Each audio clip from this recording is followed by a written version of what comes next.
Hello नमस्कार, शिलाज मराठी व्लॉगमध्ये तुमचे खूप खूप स्वागत आहे। आज म्हणजे 26 जानेवारी 2026ला AC लोकल सुरू झाली आहे। पनवेल ते CSMT आणि पनवेल ते वडाळा दिवसातून काही तासांनी आहे। टाइम टेबल तुम्ही पाहून जाऊ शकतात। ज्यांना शक्य आहे त्यांनी नक्की फायदा घ्या AC लोकलचा।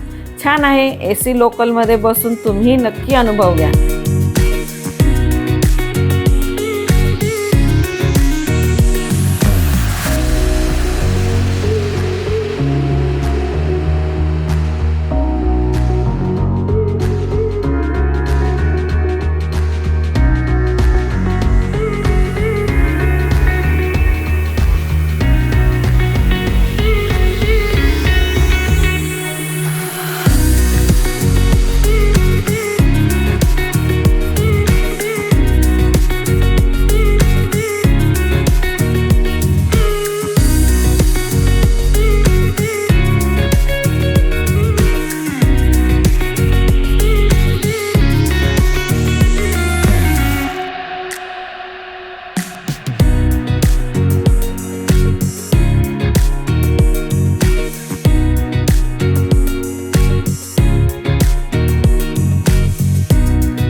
तर चला भेटूया आपण नेक्स्ट व्लॉग मध्ये। तोपर्यंत बाय बाय।